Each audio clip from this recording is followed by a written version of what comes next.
Bienvenue, c'est un véritable plaisir pour nous de vous accueillir au sein de notre émission Autrement dit. Nous accueillons aujourd'hui Marvin et Kervin qui nous apporteront leurs éclairages respectifs. Nous poursuivons donc notre étude et cette semaine nous abordons le thème de comprendre le sacrifice. Tout d'abord, nous lirons le texte central qui se trouve dans Apocalypse 5, le verset 9. Et il chantait un cantique nouveau en disant « Tu es digne de prendre le livre et d'en ouvrir les sceaux, car tu as été immolé et tu as racheté pour Dieu par ton sang des hommes de toute tribu, de toute langue, de tout peuple et de toute nation. » Pourquoi est-ce que ce thème du sacrifice est-il nécessaire à étudier et surtout, pourquoi est-ce qu'il est omniprésent au sein de la Bible? Ce thème nous renvoie d'emblée au thème de Genèse, le chapitre 3. Lorsque Adam et Ève ont fait le choix de se détourner de Dieu et donc de suivre la proposition de Satan, il y a eu séparation entre Dieu et l'homme. Et Dieu avait dit à l'homme, vous allez mourir. Maintenant, pour que l'homme ne meure pas donc, de cette mort éternelle, Dieu va mettre en place un plan que nous appelons le plan de la rédemption. Du moins, il va révéler ce plan de la rédemption. Et dans ce plan de la rédemption, il faut que Dieu lui-même prenne la place. Et pour justement amener le peuple à comprendre, amener les humains à comprendre l'acte que Dieu va faire, il va utiliser une image, donc un type que nous appelons donc un agneau, qui sera utilisé comme sacrifice. Bien sûr, ce n'est pas l'agneau qui, lui, va ôter le péché, mais il va symboliser, des années plus tard, celui qui va venir ôter. Donc les sacrifices que nous trouvons depuis l'Ancien Testament représentent, en fin de compte, l'action que Christ lui-même doit mettre en place dans un but bien spécifique, effacer le péché des êtres humains. Est-ce que le sacrifice qui visiblement préfigure Jésus a une connotation particulière pour nous et à plus forte raison pour le peuple d'Israël au sein de la Bible? Bien sûr, puisque pour citer ce texte biblique sans forcément donner la référence, lorsque Jésus vient pour se faire baptiser au Jourdain et que Jean le voit, il va dire « Voici l'agneau de Dieu qui ôte le péché du monde ». Donc, et c'est ce que Kervin disait, tous ces agneaux qui ont été sacrifiés, toutes ces bêtes qui ont été sacrifiées pendant toutes ces années durant, n'avaient qu'un seul objectif, c'était de mettre en évidence la réalité du sacrifice de Jésus. Celui que tu as cité quand tu as pris le texte de référence dans l'Apocalypse, cet agneau qui est élevé, c'est Jésus. Cet agneau qui a donné sa vie, Dieu donnant sa vie, donc prenant cette forme d'agneau pour pouvoir expier le péché de tous. Le péché qui est, rappelons-nous, la séparation d'avec Dieu. Donc il était nécessaire qu'il y ait ce sacrifice pour pouvoir donner à l'être humain la possibilité de se reconnecter à Dieu. Merci Marvin, merci Kervin pour ces premiers éclairages. Nous allons tout de suite nous plonger au cœur du texte pour comprendre le sacrifice, comprendre à quel moment est-ce que ce sacrifice intervient. Nous allons donc prendre les textes de référence pour pouvoir mieux l'appréhender.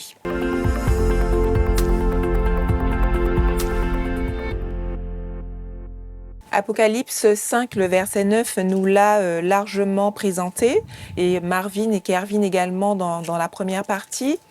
Est-ce que lorsque l'on étudie le texte, et notamment lorsqu'on reprend la Genèse, est-ce qu'il y a un élément marquant qui nous permet de comprendre l'origine des sacrifices? Déjà, lorsqu'on reprend, par exemple, Genèse chapitre 4, l'expérience de Caïn et Abel, où il est dit, verset 2, « Elle enfanta encore son fils Abel, Abel fut berger et Caïn fut laboureur.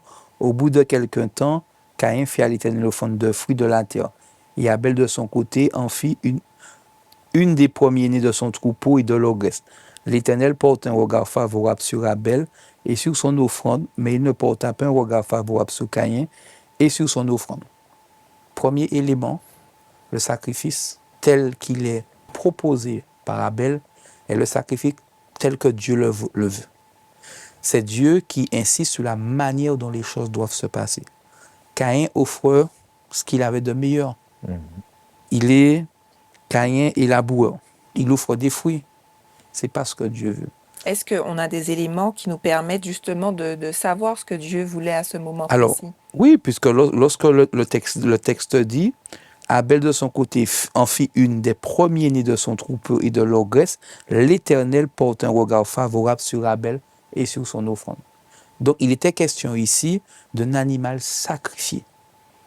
Et voici la première règle, c'est que Dieu, dans cette préfiguration de la venue de Christ, demande un agneau sacrifié. Parce qu'il est question aussi de l'homme qui doit avoir l'horreur du péché.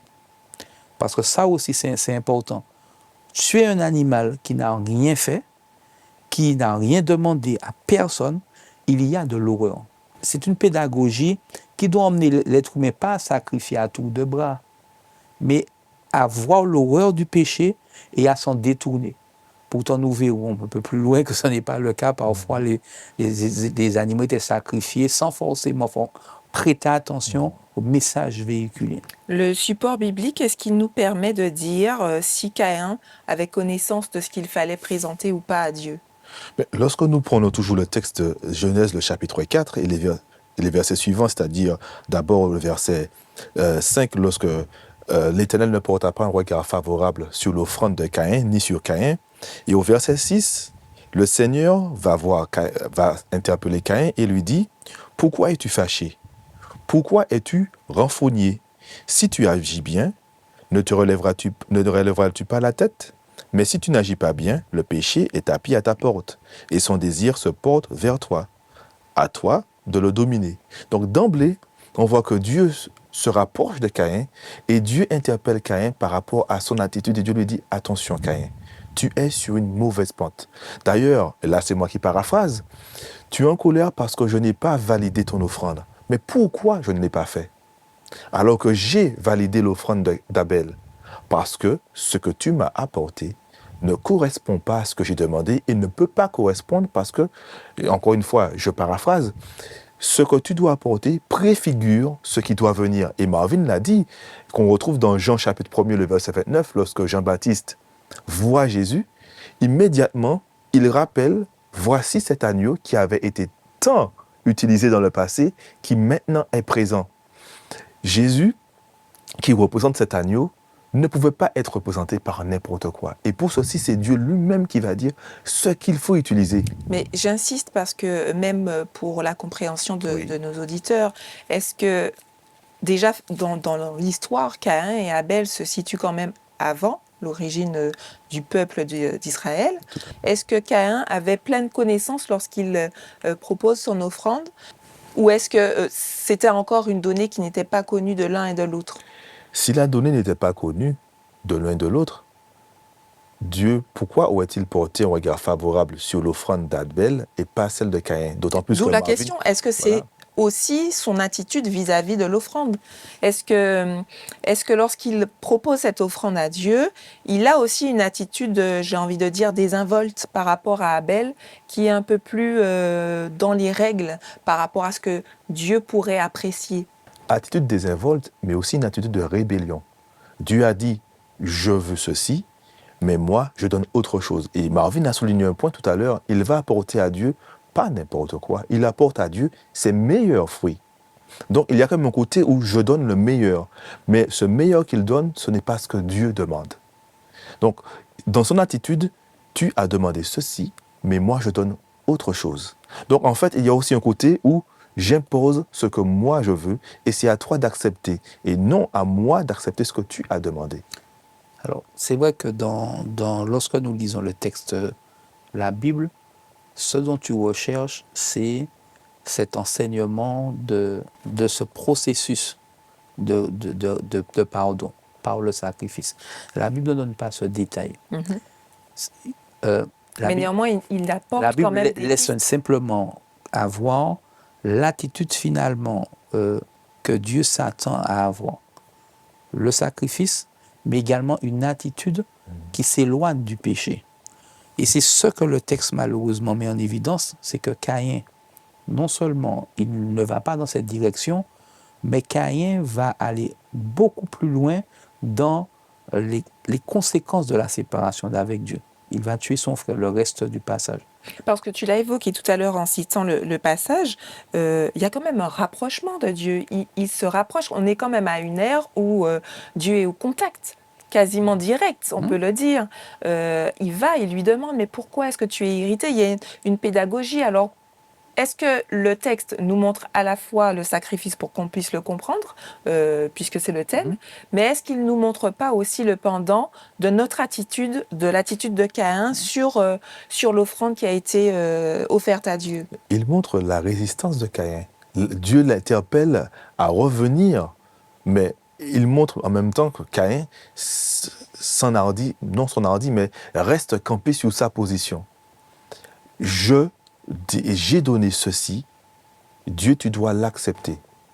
Et je ne comprends pas, je ne suis pas d'accord sur le fait que tu ne veuilles pas ce que moi, j'ai décidé de donner. Lorsque l'on poursuit la lecture du texte de Genèse, est-ce que, là encore, on a des éléments à retirer sur l'offrande de fruits, on pourrait dire de fruits variés, et puis la sélection d'Abel pour l'offrande? Alors, ça me permet de revenir sur une question précédente que tu disais par rapport, est-ce que Caïn et Abel savaient? Est-ce que Caïn savait? Quand le texte dit, chapitre 4, verset 4, en fit une des premiers-nés de son troupeau. Pourquoi le texte biblique précise premier-né? Parce qu'il y avait une portée, il y avait une connaissance de ce que Dieu voulait. Dieu ne voulait pas une bête quelconque. Il voulait les premiers-nés. Il y avait une signification. D'ailleurs, Jésus est présenté comme le premier-né de la création. Et c'est ça. Abel va faire ce choix de sélectionner ce qui est demandé. Nous ne savons pas si Caïn a choisi les premiers fruits. Le texte dit qu'Abel, lui, a fait ce choix très particulier de prendre les premiers-nés pour le sacrifice.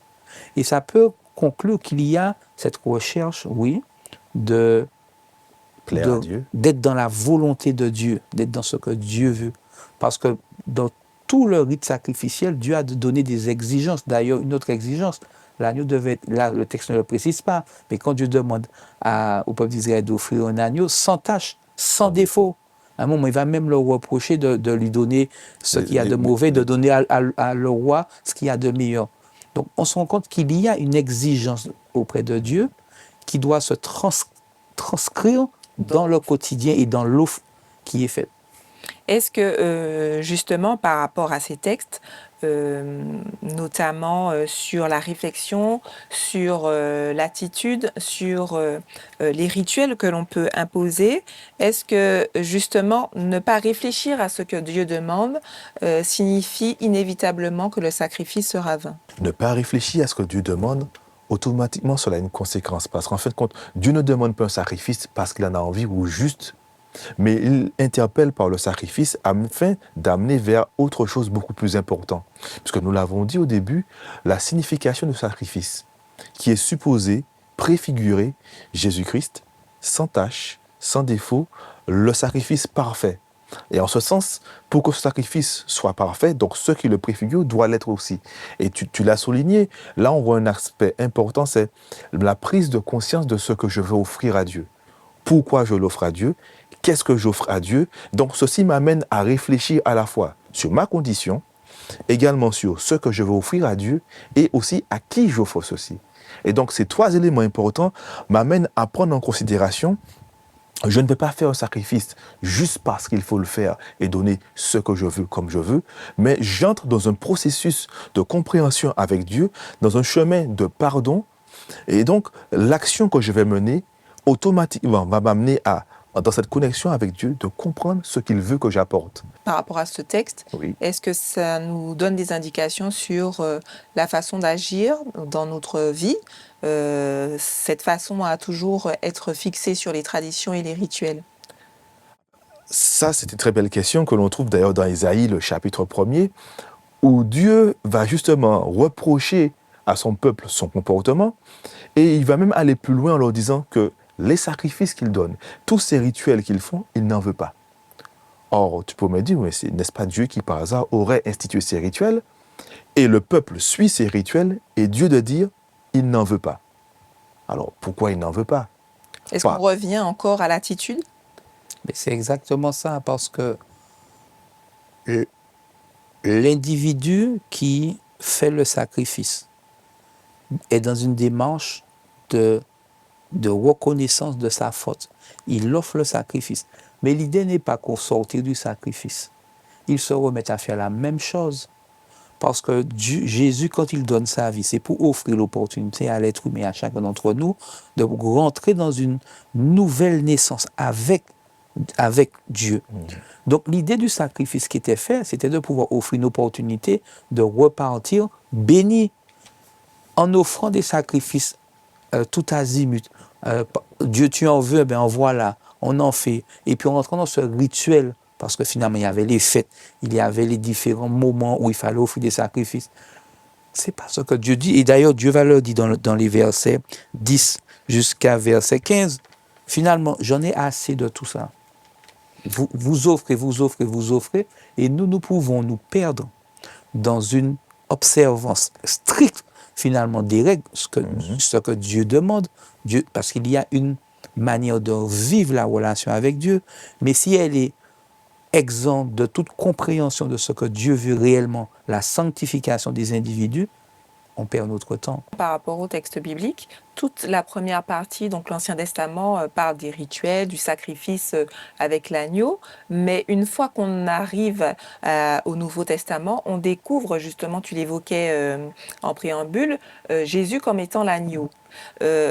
Ça apporte une connotation exponentielle où Jésus arrive pour pouvoir ôter le péché. Qu'est-ce que cela signifie sur la gravité du péché, sur notre importance vis-à-vis de Dieu, d'avoir à offrir Jésus et en le symbolisant comme l'agneau? Ça veut dire beaucoup, parce qu'avant que Jésus n'arrive, comme tu l'as dit, il y a eu des millions et des sacrifices de chaque année. Tous les jours, il y avait des sacrifices. Or, tous ces sacrifices n'ôtaient pas le péché. Il a donc fallu que ce soit Jésus qui vienne pour ôter le péché. En d'autres termes, Jésus donc nous amène à voir que la valeur qu'il a, pour que ce soit lui qui l'enlève, et d'après ce que la Bible nous dit clairement, Jésus était homme, mais aussi Dieu. Donc en d'autres termes, il a fallu que Dieu vienne lui-même pour ôter le péché, et pour l'ôter, il a fallu qu'il prenne ma place, qu'il subisse ma condamnation pour que je ne le fasse pas. Donc, à ta question, je dirais, je comprends par là que le sacrifice de Jésus a une valeur exponentielle parce qu'il a fallu que ce soit lui, et il ne pouvait être que lui seul qui devait souffrir pour que l'être humain que je suis ne meure pas. Mais encore une fois, comme tu le disais Marvin, si je ne comprenais pas à l'époque le peuple, l'importance et la valeur du sacrifice de l'agneau, il me serait difficile de comprendre le sacrifice de Christ. Est-ce qu'on peut dire que par rapport au fil conducteur de la Bible, le sacrifice et tous les rituels que le peuple d'Israël a eu l'occasion d'apporter permettaient d'avoir une pédagogie sur ce que Jésus, lui, allait faire et sur le symbole que cela représentait? Et forcément, puisque déjà, il y a les sacrifices, mais il y a l'environnement dans lequel le sacrifice était offert. Lorsque le peuple d'Israël va sortir d'Égypte, Dieu va leur donner un lieu au milieu du peuple où le peuple peut venir à sa rencontre, le tabernacle, avec plusieurs parties, avec tout un ensemble d'ustensiles. Et tout ça va préfigurer donc cette pédagogie qui va se perpétuer. Ensuite, quand le temple de Jérusalem sera construit, qui va remplacer ce tabernacle mobile, c'est cette pédagogie que Dieu va utiliser pendant tout le temps durant, qui ne sera pas toujours compris. Parce que l'objectif de cet acte, c'était de permettre à l'être humain d'avoir une occasion de revenir, de prendre conscience de son état et de revenir dans une relation forte avec Dieu. Depuis le départ jusqu'à la fin, c'est cette volonté et c'est la beauté du sacrifice. Mais si on enlève finalement cet objectif final, le sacrifice devient, même le sacrifice de Jésus, si on ne prend pas conscience que Jésus est mort pour me permettre, moi, d'avoir une vie nouvelle, j'aurais beau dire merci Seigneur pour le sacrifice, mais in fine, à la fin, je ne serai pas dans les grâces de Dieu parce que malheureusement, je n'aurais pas compris où est-ce qu'il veut m'emmener. Je reprends également Apocalypse 5, verset 9 que nous avons évoqué. Là, Jésus est vraiment au centre et il est dit, car tu as été immolé et tu as racheté pour Dieu par ton sang des hommes de toute tribu, de toute langue, de tout peuple et de toute nation. Qu'est-ce que cela révèle sur l'immensité de Dieu, sur son amour, sur le point d'orgue que cela peut représenter dans la Bible? Je le redis, de rattacher Jésus et de le citer, vraiment de le préciser, car tu as été immolé, tu as racheté pour Dieu par ton sang. Il a fait ce que personne d'autre ne pouvait faire. Ce qui était impossible, il l'a fait, pas pour lui, mais déjà pour me sauver et pour la gloire de Dieu. Donc là, il reçoit cette louange parce que ce qu'il a fait, non seulement est incroyable, mais est inimaginable, mais surtout, mais est-ce que je considère l'amour et le poids de ce sacrifice juste pour moi? Mais il l'a fait pour quelle raison? C'est-à-dire que Jésus était en capacité de le faire pour quelle raison? Parce que tout au long des prophéties bibliques, de la Genèse jusqu'à la venue de Jésus sur terre, toutes les prophéties, justement, pointaient sur Jésus, qui révélait que c'était lui l'agneau. Jean-Baptiste l'a dit, Ésaïe 53 rappelait déjà ce qu'il ferait. Et donc, Jésus, en lui, il est non seulement saint. Et Marvin, tout à l'heure, faisait référence à l'agneau. Il a donné quelques éléments précis, spécifiques de l'agneau, sans tache, sans défaut, et aussi un agneau. C'est-à-dire pas un agneau, pas un bélier ou une brebis, mais un agneau faible. Mais ce faible-là sera lui qui va rendre la puissance et la force aux autres. Donc Jésus symbolise à la fois tout ça. Celui qui n'a aucune tâche, qui n'est coupable de rien du tout, mais qui va prendre la place de l'autre sans aucune rébellion, parce que lui seul est capable, lui seul est digne, et lui seul a justement ce pouvoir de prendre ma place et surtout de revenir. Par rapport au sacrifice, une fois que Jésus a été crucifié, tu me diras si je me trompe, mais les sacrifices ne se sont pas arrêtés. À quel moment il y a eu la connexion entre le sacrifice de Jésus et le plan qu'il mettait en place pour l'homme? Alors, s'il est vrai, je confirme que le sacrifice ne s'est pas arrêté, puisque même après la mort de Jésus, le peuple juif a continué à faire des sacrifices, puisqu'ils n'ont pas encore connu Jésus comme cet agneau qui ôte le péché du monde.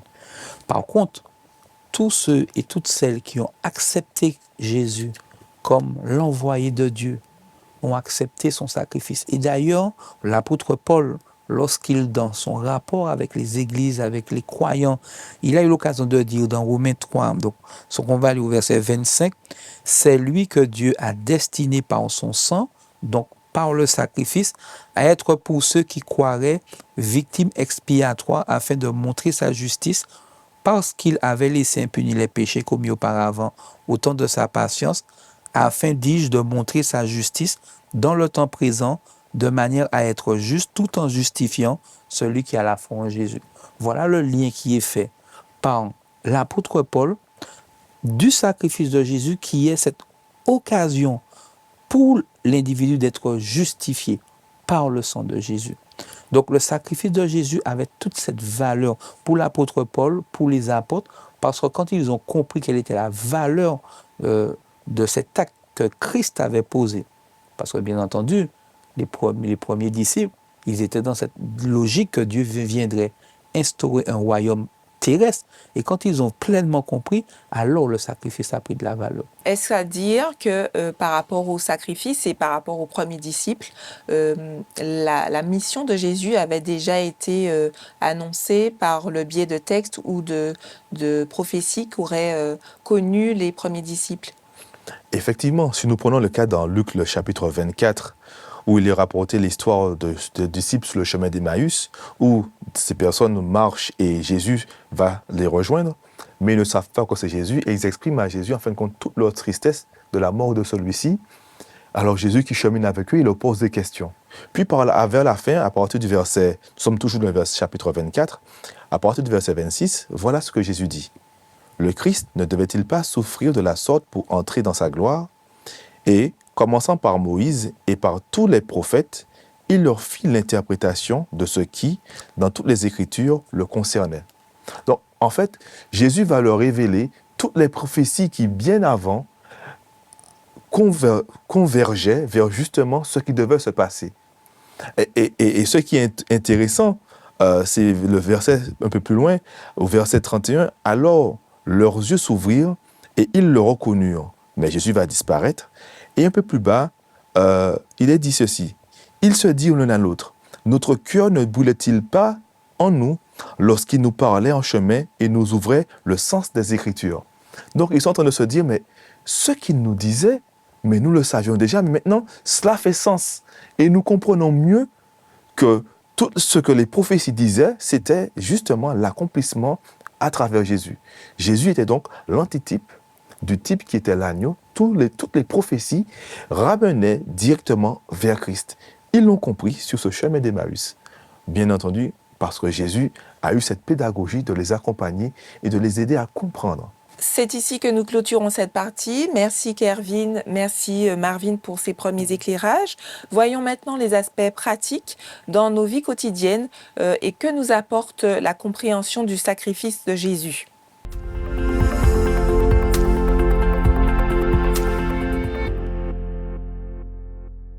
Côté pratique, comment aujourd'hui appliquer et comprendre cette connexion, d'une part, par rapport à l'histoire de Caïn et Abel, comment lier la tradition, ce que nous demande Jésus, Dieu dans nos vies, pour que nous soyons au plus près, voire totalement en axe avec ce que Dieu nous demande. Pour ma part, il ne faut jamais perdre de vue l'objectif. Aujourd'hui, il peut nous arriver très facilement, même hors du cadre religieux, d'oublier pourquoi une règle existe et de l'appliquer simplement parce que la règle est là. Mais c'est la même chose. Le sacrifice de Jésus, cet attachement à ce sacrifice, en sachant que le sacrifice n'est qu'une étape dans le processus, parce qu'il y a eu le sacrifice, mais l'apôtre Paul va aussi dire que c'est par la résurrection de Christ que nous avons la vie, que nous sommes dans un cheminement de transformation de notre personne par le contact avec Dieu.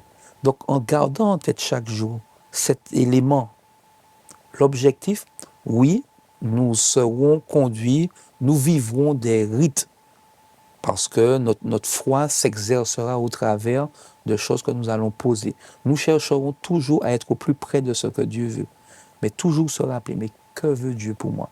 Parce que si finalement, je peux plonger mes regards quotidiens dans la Bible et ne pas me laisser transformer par elle, alors j'aurais perdu l'objectif. Et je crois que c'est ça qu'il faut aussi que nous gardions en tête.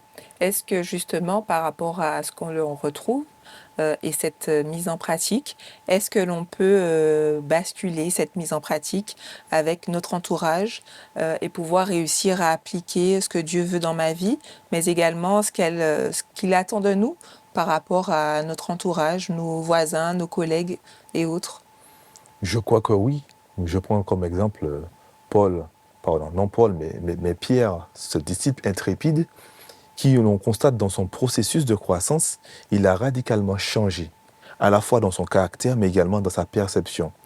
Donc, mais bien pour ceci, il a laissé Christ le transformer. Donc, mon rapport à l'autre est déterminé par rapport au rapport que j'ai avec Christ. Donc, je dirais ainsi, de ma relation avec Christ va dépendre celle que j'ai avec l'autre. En fait, je ne suis que l'ustensile que Dieu utilise. Si je le laisse m'utiliser, je serai en mesure justement d'être cette personne qui aura cette approche envers mon voisin, mon frère, ma soeur, mon épouse, mes enfants. Ça peut paraître facile de le dire, mais il y a aussi cette complexité parce que parfois c'est plus difficile à faire qu'à dire. Et c'est là où le paradoxe est. Comment donc le faire alors que je le dis si facilement? Paul a eu l'occasion de dire, si je vis, ce n'est plus moi qui vis, c'est Christ qui vit en moi. Donc je crois que le seul moyen pour moi d'être en mesure de le faire, c'est de laisser Christ le faire. C'est ce fameux lâcher-prise, laisser Christ m'utiliser pour que je sois en mesure de ne pas être un obstacle à l'autre, mais simplement être un ustensile, un véhicule que Dieu utilise pour toucher aussi l'autre. Est-ce que finalement on ne réfléchit plus à comment faire pour pouvoir être toujours en axe avec Dieu et finalement c'est plutôt naturellement qu'au fil de et puis avec la perspective du salut qui nous a été accordé par Dieu que l'on agit avec les uns et les autres. C'est comme tout art. Lorsqu'on découvre, lorsqu'on veut s'approprier un art, il faut une pratique quotidienne. On y réfléchit. On réfléchit à chaque mouvement que nous faisons, à la manière dont le mouvement sera fait. Et puis à un moment donné, ça devient naturel. Parce qu'on l'aura intégré. Et c'est le même processus. Il y a des choses qu'il nous faudra passer du temps à nous dire, ah non, là, c'est pas bon. Comment je dois faire là? Et puis, comme de toute façon, les situations peuvent se ressembler, les situations, dans les relations, il y a des choses qui nous paraîtront plus évidentes à traiter parce que nous aurons déjà fait tout ce cheminement intellectuel sur des situations présentes. Et même des situations qui ne sont pas totalement identiques, nous pourrons trouver des connexions pour nous dire, ah non, si je ne peux pas réagir de cette manière. Mais c'est tout un cheminement qui va se faire jusqu'à ce que Dieu revienne. Parce que même si nous arrivons dans bon nombre de domaines, avec l'aide de Dieu, à rendre tangible ce que nous allons découvrir, il y a de nombreux domaines où il restera à travailler. Merci Marvin, merci Kervin. Ce sont là les mots de la fin. Nous vous donnons rendez-vous à un prochain numéro d'Autrement dit. D'ici là, vous pouvez liker la page et partager autour de vous cette émission. À bientôt.